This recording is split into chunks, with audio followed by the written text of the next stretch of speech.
We're in the closet. We're here. We're trying to figure out time. I'm not sure why you try to complicate things. I didn't complicate things. A program should have in it the time that you've been podcasting. Well, it did before until you switched around. Why do you switch around? Because you want to use microphones and headsets. I mean, yeah, but okay. Alrighty, what's been happening? Hey, everybody. What's popping? We're just here having a nice conversation about meaningless things. Meaningless things.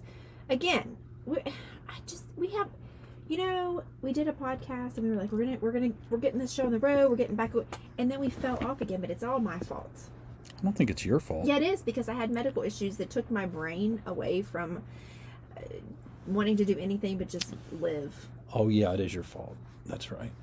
It is, but I have it ironed out now. I mean, I still have, obviously a procedure to go through on October 1st. But, Ironed out. I never really got that term personally. Ironed out. Like, there was wrinkles. So, there was wrinkles, there was ruffles. So, you iron them out. It's flattened out. We're good to go now. But just like life, it's just going to get wrinkled again. But it's been a long time that my life has been so wrinkled that I can't even function other than breathing, taking care of the kids. You know what I'm saying? True. I got shook up a bit. You did get shook up. I was concerned. Well, you sound real concerned. I was then. I'm not now, because now I don't need to be concerned anymore. Well, no, but back then I was concerned. Well, yeah, because it was scary. It was a bit scary. Yeah. It's a bit scary. Right. I must say. It was. I haven't had a medical scare like that before. No, you really haven't. It was very serious. Yeah, so. It was very serious. Had some biopsies out there. Wasn't sure what was going on with me, but they came back clear. Just found precancerous cells of the cervix, and I'm going to get them scooped out October 1st. With like a scooper, like an ice cream scooper? No, it's a leap. A leap, that's right. It's like an electrical something or other. Cool. It's going to scoop them out. Once I do that, I'll be checked on, I'm sure, closely for a while, and then I'll be on my way. That's true. But when you don't know what's going on, and you got to go a while in like wonder. Yeah, you don't know what's going on. I mean, I had myself at the worst case scenario possible. I know you were so convinced that it was that bad that I'd already started dating profiles. Oh, did you? I just didn't. Well, that's nice. I already told you. Just kidding. If something happens like that to me, I want you to move on and find someone else, but I would like to help pick her. No, no, it's not going to happen. Why? That's not going to happen. Why can't I be in on the process? I don't want to have you really bad a part news of them. And they're like I don't want you to be tied together like that. Why?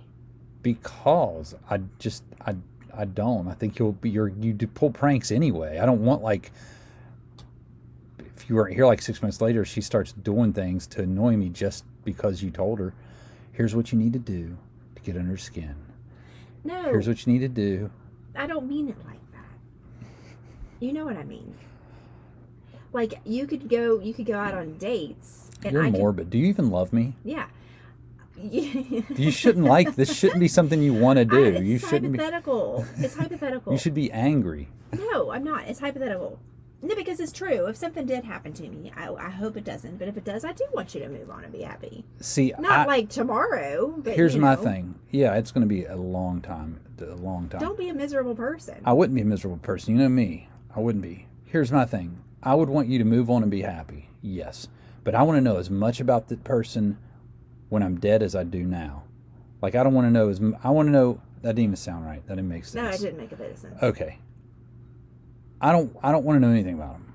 I don't ever want to know. I want you to be happy, and I want you to be happy with him, and I want you to move on and have a good life.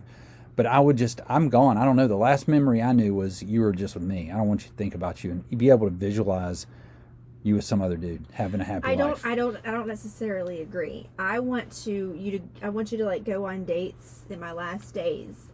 And that's disgusting. That would never happen. I want you to be like bugged, right? And like a thing in your ear where you can hear me, and I can profile this person with you. So like, I'm on a date with this girl. She's pretty, but let's conversation. Oh no, Jeff, did you hear that? Beware of that. You've got to beware of that. And then you're puking or you're sick, and that would totally ruin the mood of the date. What? Just kidding. Oh it's a my gosh. joke. You know what I mean. I'm not even joking. You've got problems. Because I would want my kids and you to know that I'm okay with her. Because what if they thought that I wasn't because I wasn't around? And I was like, kids, I've interviewed her. What the hell is this? What the hell is this? This came on a pair of shorts that I got from Walmart. From You'll never find another woman who's okay with buying clothes from Walmart like me. So don't even try, mofo. It's like a little pocket It's on like a a little belt. fanny pack, kind of. What do you But keep in that? Well, What the hell do you keep in that? You couldn't keep your phone in it, but you could keep some Weed?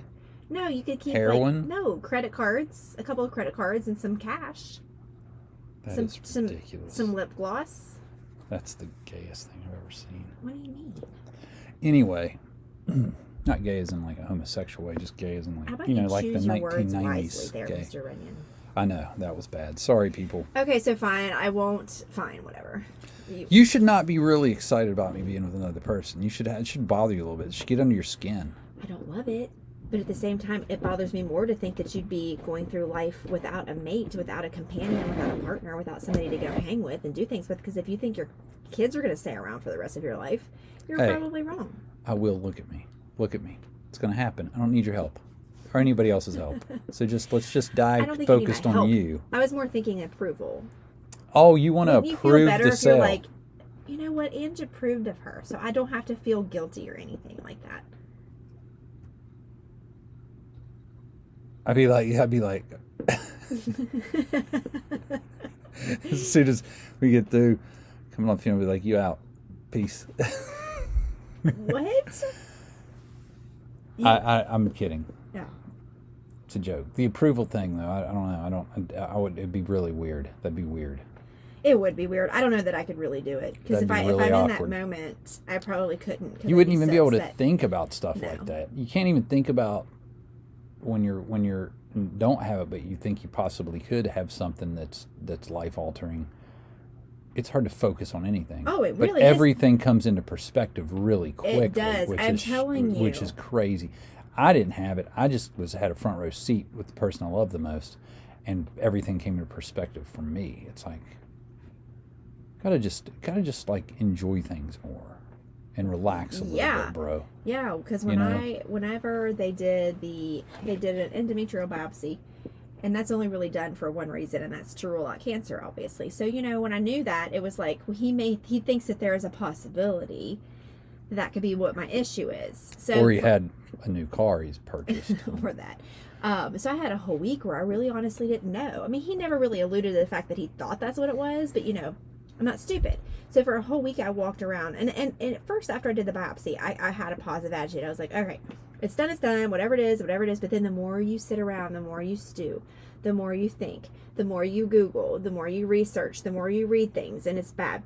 So Monday was a holiday, so I knew I wasn't going to get a call on Monday. But when I woke up on that Tuesday, I was so sick. I was like, oh my gosh, today could be the day, because he said a week that I could get the call, and I'm like, I couldn't even focus. Like, the nervous stomach to like the max.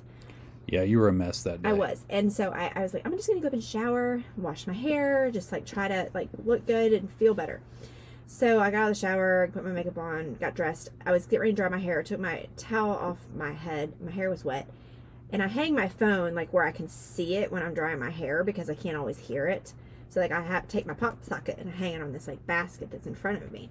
And I saw the number pop up right before I started drying my hair, and Jeff was in the bathroom too. And I was like, oh my gosh, it's him. It's the call. And so I answer, and when you hear your doctor's voice, I'm like, oh my gosh. She's like, hello, Angela. How are you today? And I'm like, just what? Angela. I just want to say what? It's like, I'm good. How are you? He's like, I'm doing good. And he's like, I hope you enjoyed your day off yesterday. I was like, why are we chit-chatting? Like, I'm like, my heart's racing. My stomach is in like my throat. And I'm like sitting at my desk looking out my window thinking, these trees are so pretty. This is when I'm going to hear the worst news of my life. And I just want to take a snapshot of this. And like, this is going to be so bad. And he was like, okay, well, I just want to let you know that we found some polyps, but they're benign and everything was good. So we don't really need to do anything about those. And I was like, and the rest was almost like, wah, wah, wah. Like for the next like 30 seconds, it was just like, wah, wah, wah, wah. I was like, all I heard was the good news. So then he started talking about some of the other stuff that was going on with me that we got to get taken care of. And so like I had to circle back around at the end of the call, and I was like, so you're telling me that you didn't find any type of cancers? He's like, no, everything's fine. Everything can be treated with hormones. We have to put you on birth control, which really kind of sucks. Yeah. But you know, that's get better fixed, you go on birth control. than I know, right? Yeah. It's better than the alternative. So I've been on birth control pills now for like almost a week, and you know what? It's been kind of okay because I had to not take them for the longest time because, ladies, you already know sometimes they make you a crazy person. But I don't know if it's where my hormones are all jacked up or whatever, and maybe this is evening them out. But I don't feel like a crazy person. I don't feel grumpy. I don't feel emotional. I feel good, actually. I don't feel sick. Fine. I feel like I might be a little more puffier because they make you like retain water. Yeah, no, I do. But yeah, they had none of the side effects. You've been more aggressive in the bedroom. None of the side effects I had when I took them in the past do I have now, and I think maybe that's because my hormones are so out of whack that maybe it's working in a different type of way. I kind of want to ask him about that next time I go in. But anyway. Well, you probably should. I think that'd be one of the top questions. What? That. What? You said you want to ask him. Well, yeah, I want to ask him if that's why it's working this way instead of... Because, like, when he said I needed it to be on the birth control pill to fix it, I was like, oh my gosh, this is terrible. Like, terrible. Yeah, because it always made you so sick. It always made me not nauseous. feel good, nauseous, and it made me, like, not want to have sex, and it made me, like, moody, and I would be crying one minute, laughing the next minute, real irritable feeling. Yeah, I remember when you came off of it, it was life-changing for you. Yeah, so anyway. For those around you. Anyway, so that's that. So now I feel like I can focus again. And today was the first day that I kind of got back in the gym and did workouts the way that I used to, and my head was in it, and you know, things like that. Even though when I have this procedure, I'm going to be out of the gym for I don't know how long, possibly 4 weeks. I'm going to try to talk them into like letting me do like upper body, but I know I won't be doing legs probably for 4 weeks. So that makes me feel a certain type of way. But if like you said before, it puts it in perspective. It's not the big of a deal. It's 4 weeks of my life. It's fine. It's 4 weeks. Yeah, it's not a big deal. It's a month. And maybe you're going to go back at it when you get done. Absolutely. And it's part of my story. And that's kind of like what I've been thinking lately. And I can think this way now. So don't think, oh, she's got it all together. Look at her thinking. No. Because for 3 weeks, I was in a really dark place within my mind. I was nowhere into the positive mindset and getting my mindset right. I was so hyper-focused on what could be wrong with me. But I think it's important to let people have that, though. If you're with somebody, because my gut instinct was to let you have it. When I'm mentally, I wanted to, like, talk to you and, like, not it's not really encouragement, because I think our actions were always encouraging to each other no matter what. So I think I was encouraging and tried to always give you positive, vibes or whatever. But sometimes you want to try to pull the other person out of their rut, but it just was one of those situations where you're like, you gotta let her have it. Mm-hmm. You just gotta let her have it and get to the. Now, 10 years ago, I wouldn't have let you have it, but you mature in some ways, not always. But anyway, I didn't mean to interrupt you. No, I forget what I was saying. You're saying I don't have it all together. Don't think I have it all together. No, but I'm just saying when you go through something like this, it does make you put things into perspective. I forget where I was going with it. I had a thought. I don't remember where I was going. It's just going to be your story. It can be part of your story. It's going to be part. Oh, yeah. Right, there you go. That's it. It's going to be part of your story. And I always tell my kids this, our kids this, whenever they go through a breakup or whenever something's not going quite right, and I can tell my clients this. I can tell anybody else this, but I couldn't tell this to myself, this time last week. But the things you go through in life, it is part of your story. It's part of, Jeff Runyon's story, Angie Runyon's story. It is part of your story. And maybe going through this can have you help somebody, in the future. You know what I'm saying? It will, yes. Somebody could be telling you what they're going through, and you're like, well, that happened to me, and everything worked out fine. I know everybody's different, but you know what I mean?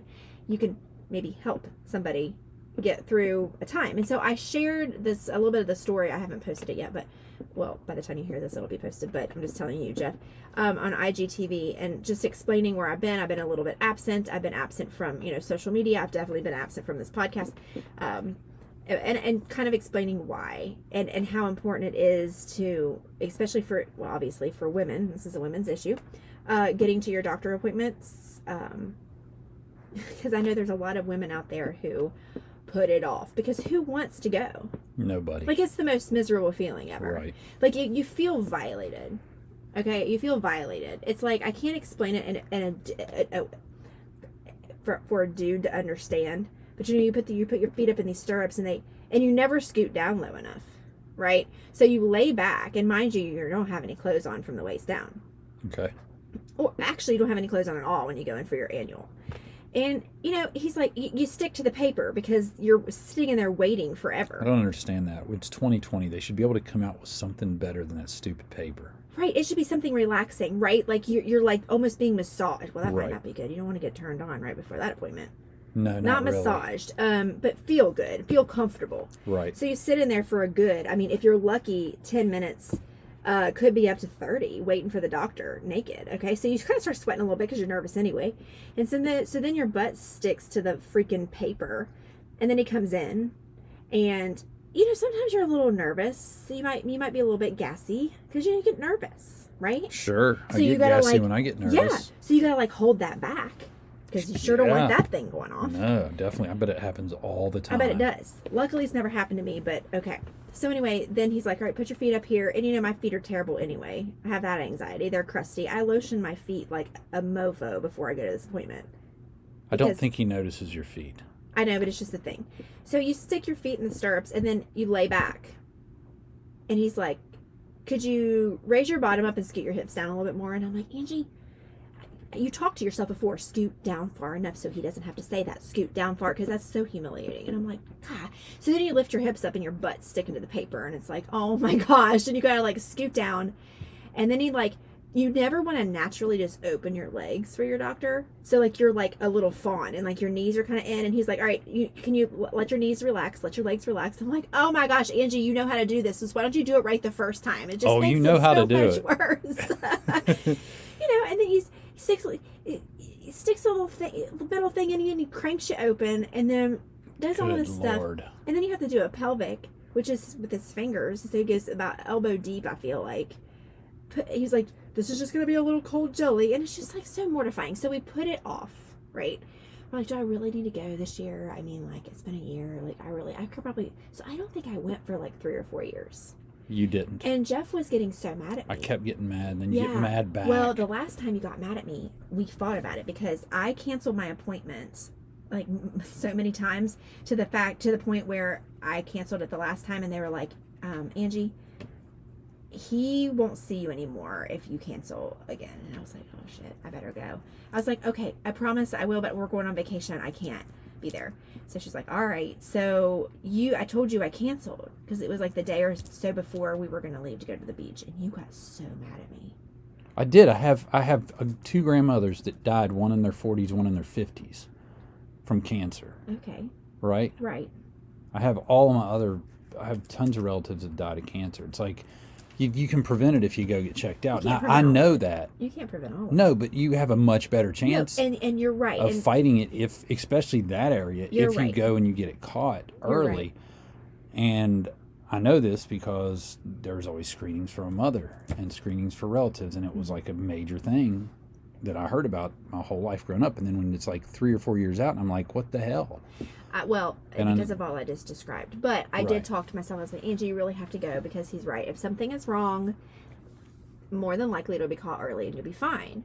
Well, so then I go, and I've never had an abnormal pap smear result in my entire life. And wouldn't you know it, the one time, it's like, oh gosh, So then you start worrying. You're like, oh no, Yes. So, but in a way, I'm kind of glad it happened in a weird kind of way because I will never miss that appointment again. Right. And maybe that's going to save me. Exactly, yeah. So I will never. So ladies, if you're sitting there and you're like, oh, she's talking to me. I am because I was there. I was like, I'm going to put out, what's another month? What's another year? What's another 6 months? I don't feel like going now. Go. It turns into 3 years. It does. It's like 1 year turns into it's a year. What's a year and a half? I'll set it up for 6 months out. Honestly, and then you do it again. It's 2 years. It's and October. Now we're 3.5 years. I might as well wait till January. The January comes, like, it's cold. I don't want to get out. I'll just do it this summer. Right. And you just keep, and that's because that's what I did. I just kept pushing it off. I don't have insurance, which is another issue. That is. So I was like, you know what? I don't have insurance. So now I have all these medical bills piled up, and they're going to keep which is getting fine. worse. But you do what you have to do to survive. Right, and we'll pay it as we go. But anyway, so that's my little story. That's where I've been. That's why we haven't been podcasting as much anymore, because it is my fault. Because I don't think I'd say in it's your fault. It's just can't. we decided not to podcast because you couldn't be in it. I just your head wasn't there. A lot of It doesn't hurt us to take a little break. You might think, well, it might have helped. It might have. It might have. Getting here talking and get my mind off of it probably would have helped.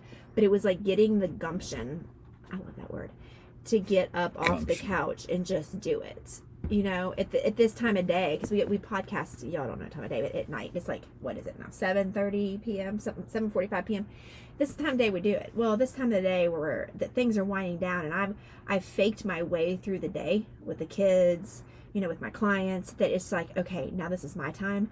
I just want to sit here and like cry if I need to, right? Chill, whatever it is. But I shouldn't have. I should have got up and done more of this, because it probably would have felt better to talk about it. But anyway, that's that. But I'm back. We're back.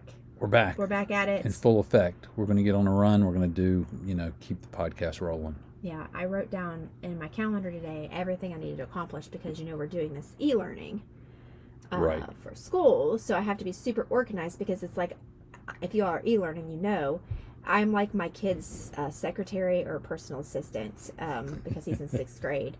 And he also has some learning disabilities and some attention issues. And it is seriously really, really, really difficult. And it takes up a lot of my day. It takes up most of my day, off and on. So I put in my calendar everything I wanted to accomplish today with my clients, with this, with that, even with this podcast. And I'll have you know that as soon as we're done with this podcast, I get to mark off almost my last thing that I have to do today. Feels good. It does. It feels really good to get through a whole day saying, oh my gosh, I did that. I even posted on our Instagram page, which I've been slacking on. So it does. I've been slacking too. It feels really good to like get things done, because you get stuck in neutral.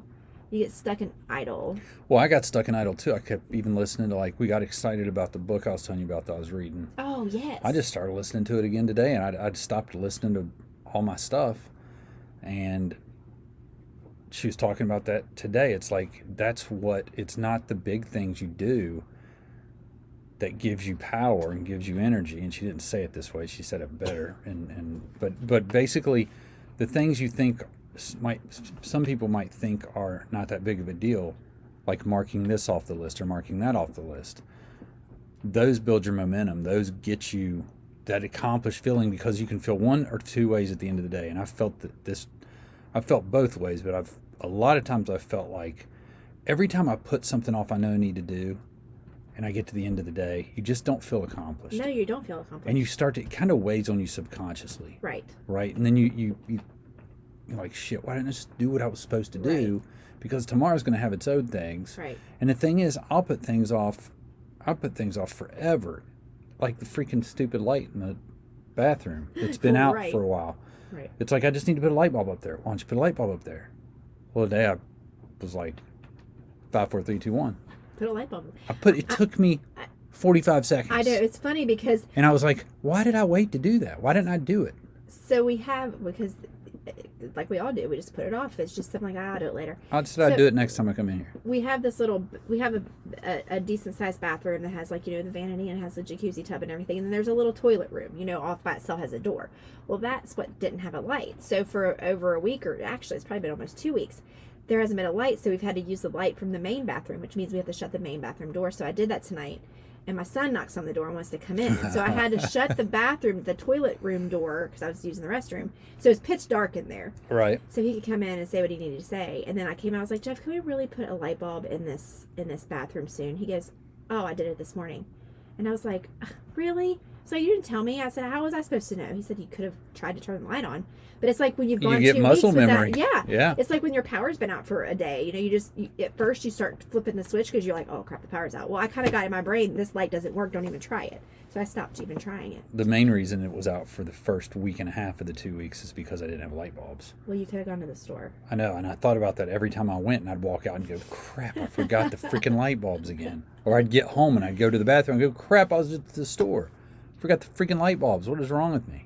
I know. It happens. It happens to the best of us. But yeah, the 5, 4, 3, 2, 1, we talked about it before, I think, on the podcast right before we disappeared for a few weeks. But we may have. I forget who's it by? Mel Robbins. Is that it? 5-second rule. I think we've referenced it before, but I started implementing it again today as well, and that's why I feel like I've gotten everything done. And what you just said is what you say, she says in the book, is that it's not that it's accomplishing these great huge tasks, But it's the little things that build the momentum, and that's what I have right now is momentum. So now, feeling so accomplished today, going to bed feeling like, oh my gosh, I feel so accomplished, I did everything. It will cause you to wake up in the morning kind of having that same momentum, like Maybe okay, a little more here we energy go. than you Yeah, would. yeah. Because what do you want to do when you have things to do that you know you should have done?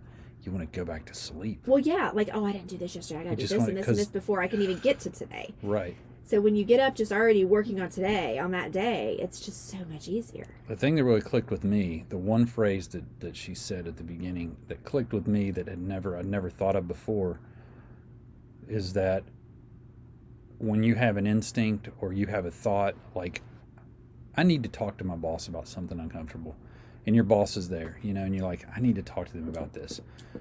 You have 5 seconds to make that decision. And if you don't make that decision in 5 seconds, your brain kills the idea. It finds all kinds of excuses why you shouldn't go to the gym. Yeah. It finds all kinds of decisions why you shouldn't do this or you should do that. So doing that 5, 4, 3, 2, 1, recalculate, you kind of just go, you know at the end of the one, you've got to go. So you either avoid starting counting or you get ready to do it. No, and it works for me. Oh, it works. It works really, really well for me too. So I like it.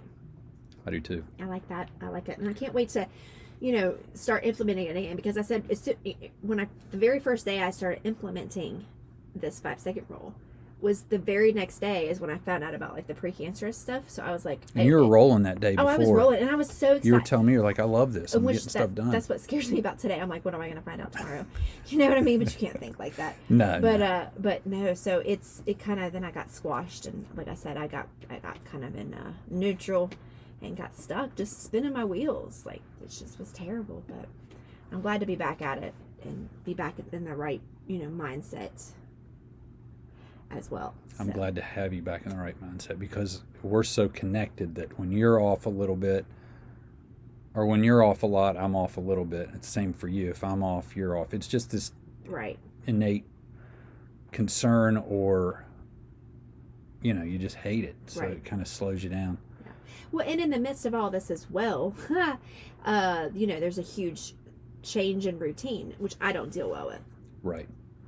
And that's the kids going back to school. Or not. But nonetheless, they still had to start school in one way, shape, or form. Okay, so which involved you more than it would have involved me if they just got on a bus and went to school. Right. If all I had to do was wake them up in the morning, get their breakfast, make sure they had their lunch, and put them on the bus, that's one thing, and that's what would have happened. But it's not like that. So now I'm playing teacher and cafeteria lady and principal. I'm doing it all for just really one kid. I mean, 3 of the kids are in virtual school in some way, shape, or form.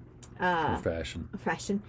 Brooke is doing the actual virtual, and then Nate and Kaylee are doing the e-learning, which is where they have to go specific times, meet with the teachers at specific times and everything like that.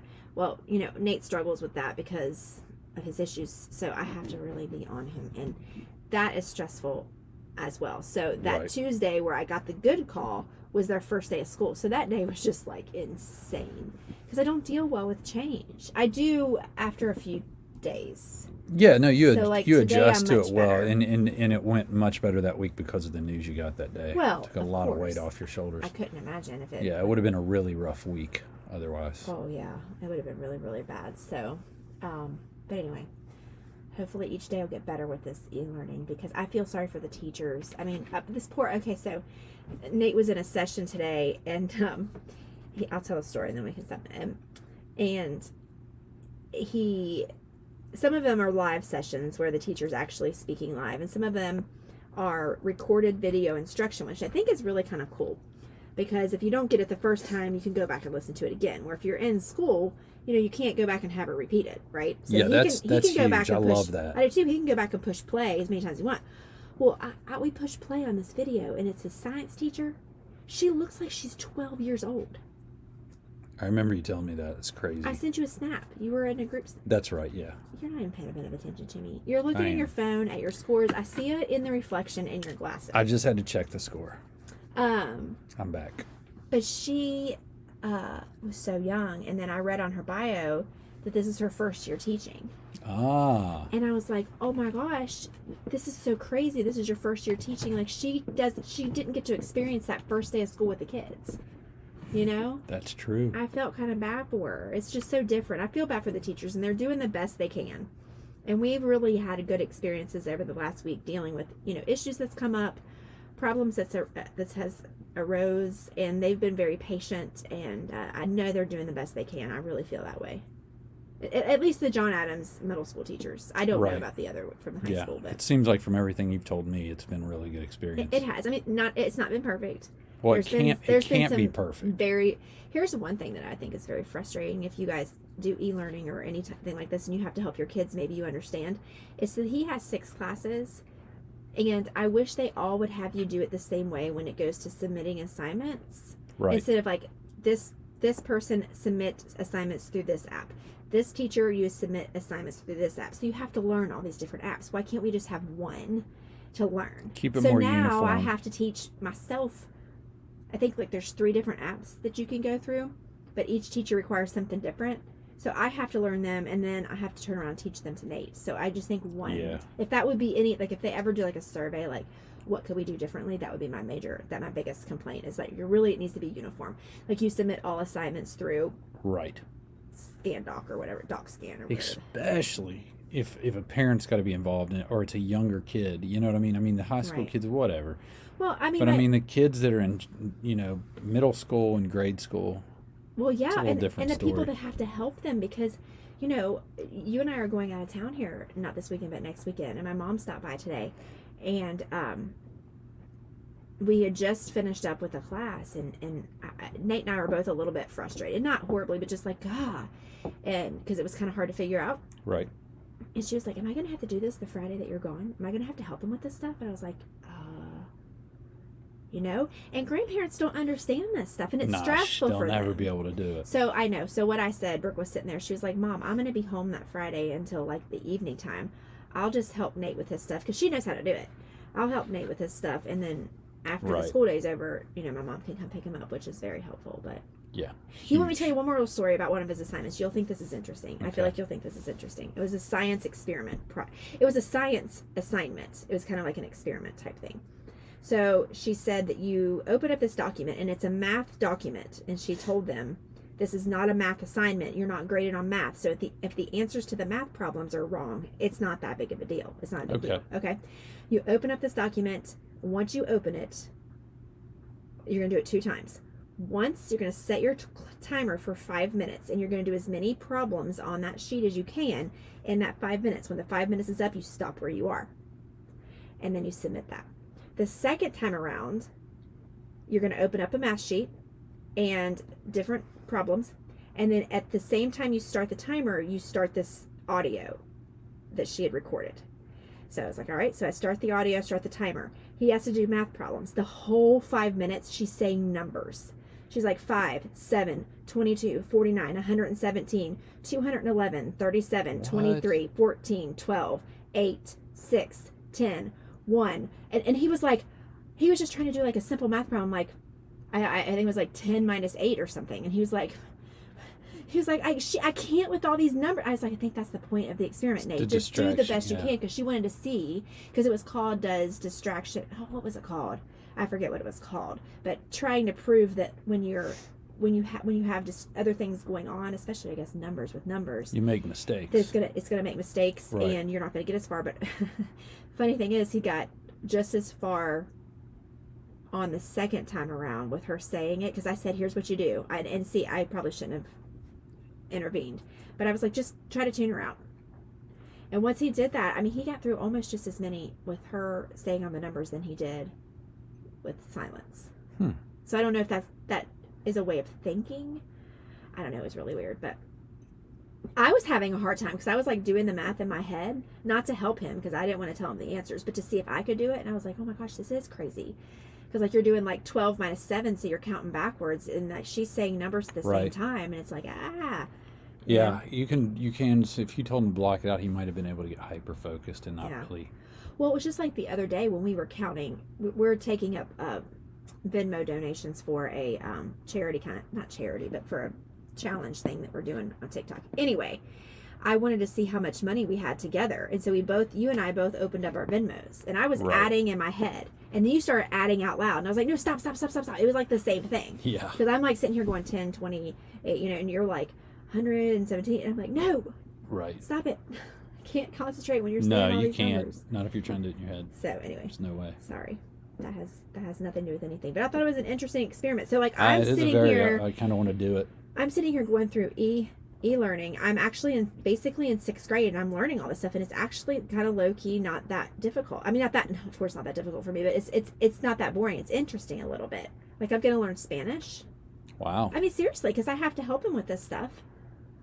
I mean, it's kind of cool in a way. The thing is when you teach something, you learn it. Yeah. Like if you teach it, that's like for me. If I teach somebody something, I learn it. Right.